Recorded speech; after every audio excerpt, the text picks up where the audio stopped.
Breaking news આવ્યા છે। S જયશંકરે અમેરિકી વિદેશ પ્રધાનને તેમની સાથે વાત કરી છે। તમામ હુમલાનો જડબાતોડ જવાબ આપીશું। આ એસ જયશંકરે અમેરિકાના વિદેશ પ્રધાનને આ જવાબ આપ્યો છે।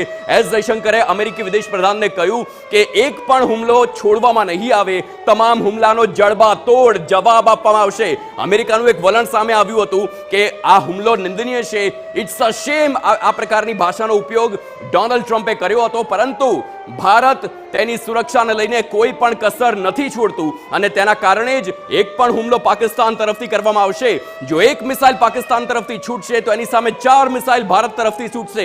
મહત્વની વાત છે કે તેની એક મિસાઇલ પણ ભારતને આટલું પણ નુકસાન નથી કરી શકતું, પરંતુ 4 મિસાઇલ પાકિસ્તાનના અલગ અલગ શહેરોને બરબાદ કરવા માટે એટલી જ સક્ષમ છે અને એવા જ દ્રશ્યો અને એ પ્રકારના હુમલા અને એ પ્રકારનો વિનાશ પાકિસ્તાનમાં જોઈ શકાય છે। અને એટલા માટે જ આ બે બ્રેકિંગ ન્યૂઝ આપની ટીવી સ્ક્રીન પર TV9 પર સતત જોઈ શકો છો। બ્રેકિંગ અપડેટ થયા છે। પાકિસ્તાનના બાવલપુર કેમ્પમાં ભારતનો હુમલો। બાવલપુર એ કેમ્પ જ્યારે ઓપરેશન સિંદૂરની શરૂઆત થઈ ત્યારે પહેલા જ બાવલપુરને ટાર્ગેટ બનાવવામાં આવ્યું હતું અને ફરી એકવાર બાવલપુરના કેમ્પમાં હુમલો કરવામાં આવ્યો છે। ભારતનો આ સૌથી અગત્યનો હુમલો। તો જે પ્રકારે ભારતની આક્રમકતા હવે જોવા મળી રહી છે તે જોતા સ્થિતિ સાફ છે અને જે એસ જયશંકરે કહ્યું તે મુજબ કે હવે જડબાતોડ જવાબ મળશે, કારણ કે પાકિસ્તાન સતત ભારતને છંછેડી રહ્યું છે। આપ જોશો તો એક્શન પહેલગામમાં જે થયું તેના જ રિએક્શનના ભાગરૂપે પાકિસ્તાનમાં આતંકીઓને ટાર્ગેટ કરાયા હતા।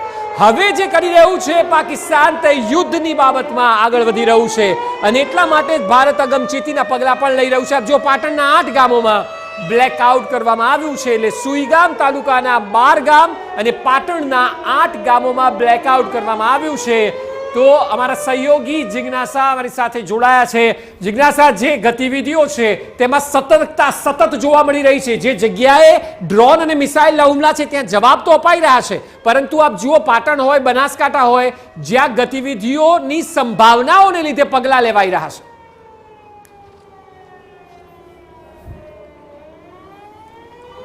બિલકુલ અક્ષય, એટલે જે રીતે અત્યારે પાકિસ્તાન હુમલાઓ કરી રહ્યા છે એટલે ભારત પણ એની જ ભાષામાં એને સમજાવી રહ્યું છે। જમ્મુ કાશ્મીરથી લઈને ગુજરાત સુધી 4 વાગ્યા સુધી બ્લેકઆઉટ જાહેર કરવામાં આવ્યું છે, એટલે આ તમામ જગ્યા પર ખાસ સતર્કતા રાખવામાં આવી રહી છે, સુરક્ષા દાખવવામાં આવી રહી છે। અત્યારે સતત TV9 પર અહેવાલો બતાવી રહ્યા છે, સમાચાર બતાવી રહ્યા છે, બેઠકોનો દોર શરૂ છે। વડાપ્રધાન, સંરક્ષણ પ્રધાન, અત્યારે વિદેશ પ્રધાન એસ જયશંકર પણ અત્યારે એલર્ટ મોડ પર છે।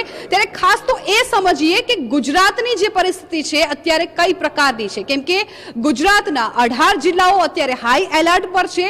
ઘણા એવા જિલ્લાઓ છે કે જ્યાં બ્લેકઆઉટ જાહેર કરવામાં આવ્યું છે, બનાસકાંઠા કાંઠાના હોય, કચ્છ ભુજના હોય। ત્યારે અમારા સંવાદદાતા મિહિર સોની પણ અમારી સાથે છે, એમની સાથે આપણે જાણીએ કે અત્યારે ગુજરાતની કઈ પ્રકારની સ્થિતિ છે। મિહિર, અત્યારે જે 18 જિલ્લાઓ છે જે હાઈ એલર્ટ પર છે, આ તમામ જિલ્લાઓ છે એ કયા કયા છે? ખાસ તો અત્યારે જે ગુજરાતીઓ સમાચાર જોઈ રહ્યા છે એમને આપણે આપણા માધ્યમ થકી શું જાણકારી આપી રહ્યા છીએ?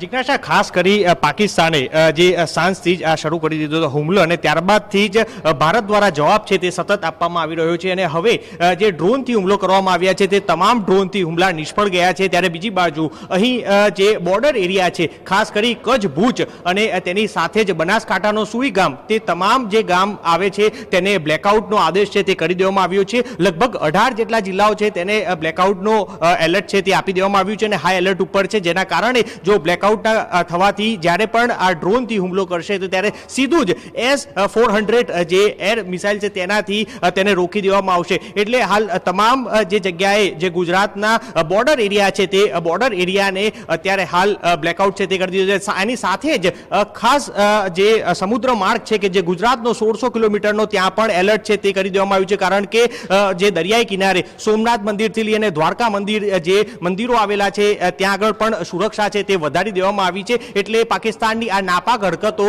જે પહેલેથી જ તમામ સેનાને ખ્યાલ હતી અને તેના કારણે એલર્ટ મોડ ઉપર હતું, સાથે જ તમામ જે સેના દ્વારા અત્યારે હાલ જડબાતોડ જવાબ છે તે જવાબ આપવામાં આવી રહ્યો છે। ત્યારે થોડીક જ વાર પહેલા જે શંકાસ્પદ ડ્રોન કચ્છ પાસે પણ જોવા મળ્યું હતું તે પણ અત્યારે હાલ તોડી પાડવામાં આવ્યું હોવાનું સમાચાર છે તે મળી રહ્યા છે। એટલે હાલ જે 18 જિલ્લાઓ છે તે બ્લેકઆઉટ જે કરવામાં આવ્યું છે અને એલર્ટ રાખવામાં આવ્યા છે, જેને લઈને કોઈએ પણ ગભરાવું નહીં, કારણ કે જે સતત અત્યારે હાલ તેનો વળતો જવાબ છે તે ભારતીય સેના દ્વારા અપાઈ રહ્યો છે। બિલકુલ. અને બિહીર વાત કરવામાં આવે દરિયા કિનારાની તો સૌથી લાંબો દરિયા કિનારો 1600 કિલોમીટર ભારતમાં છે એટલે ત્યાં પણ સુરક્ષા એલર્ટ હાઈ મોડ પર જ અત્યારે છે. ધાર્મિક સ્થળોની પણ તમે વાત કરી કે સોમનાથ, દેવભૂમિ, દ્વારકા ત્યાં પણ એલર્ટ છે.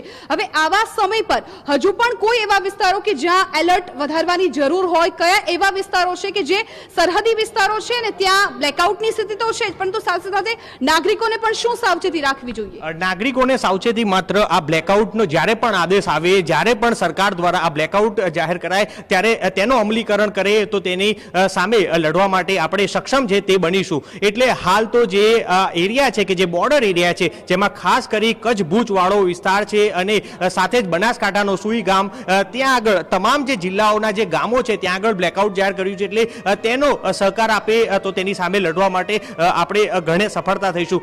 વાત કરવામાં આવે તો હવે સમુદ્ર કે ગુજરાતનો 1600 કિલોમીટરનો સૌથી મોટો દરિયો છે અને ત્યાં આગળ પણ છેલ્લા 2 દિવસથી જ એલર્ટ મોડ ઉપર હતી. નેવીથી લઈ અને તમામ સુરક્ષા દળો છે ત્યાં આગળ સતત હાઈ એલર્ટ ઉપર હતું અને ત્યાંથી વોચ છે તે સતત રાખવામાં આવી રહ્યા છે. ત્યારે જે મંદિરો છે કે જે સોમનાથ મંદિર અને દ્વારકા મંદિર જે દરિયા કિનારે આવેલું છે ત્યાં પણ સતત જે પેટ્રોલિંગથી લઈ અને તમામ સુરક્ષા વ્યવસ્થા છે તે વધારી દેવામાં આવી છે. એટલે મહત્વની જે વાત છે કે જે સમુદ્ર એરિયા છે તેને પણ આખો સેના દ્વારા કોર્ડન છે તે કરવામાં આવ્યું છે અને સુરક્ષા છે તે વધારી દેવામાં આવી છે. એટલે કોઈ પણ ગુજરાતીઓએ કોઈ ચિંતા કરવાની જરૂર નથી. પરંતુ જે વાત કરવામાં આવે તો 4 રાજ્યોના જે 11 શહેરો છે કે જેને નિશાન બનાવવામાં આવ્યા છે, જેમાં જમ્મુ કાશ્મીરના સાબા, કેરન, તંગદાર, કરના, અખનૂર, આરએસ પુરા સેક્ટર, અરન્યા આ જમ્મુ કાશ્મીરના છે, સાથે પંજાબના પઠાણકોટ છે, સાથે રાજસ્થાનના જેસલમેર અને પોખરણ છે અને તેવી જ રીતના ગુજરાતના કચ્છ ભુજ પાસેનું જે બોર્ડર છે ત્યાં આગળ આ ટાર્ગેટ છે તે કરવામાં આવ્યા છે. પરંતુ જે તમામ ટાર્ગેટો છે તે નિષ્ફળ ગયા છે અને ભારતીય સેના દ્વારા પણ તેને જવાબ છે તે જડબાતોડ આપવામાં આવ્યો છે. એટલે કોઈએ ડરવાની જરૂર નથી. માત્ર સરકાર દ્વારા જો આ ગાઈડલાઈનનું જાહેર કરવામાં આવે તો એ લોકોએ જાહેર કરવા એ પાલન છે તે કરવું જરૂરી છે. બિલકુલ. એટલે અક્ષય, કોઈએ પણ ડરવાની જરૂર નથી. જે રીતે તમામ વિગતો છે TV9 પણ આપણા દર્શકોને પહોંચાડી રહ્યું છે કેમ કે ગુજરાત પર હાઈ એલર્ટ પર છે, બ્લેકઆઉટ જાહેર કરી દેવામાં આવ્યું છે અને TV9 પણ સતત એ ખબરો લોકો સુધી પહોંચાડી રહી છે. એ લાઈવ દ્રશ્યો નથી, થોડા સમય પહેલાના દ્રશ્યો બતાવી રહ્યા છે. એટલે અત્યારે ખાસ તો જે પણ ગતિવિધિઓ થઈ રહી છે તેના પર નજર રાખવી જરૂરી છે અને ભારત પણ અત્યારે પાકિસ્તાનને જડબાતોડ જવાબ આપી રહ્યું છે. અક્ષય, બિલકુલ જિજ્ઞાસા સમગ્ર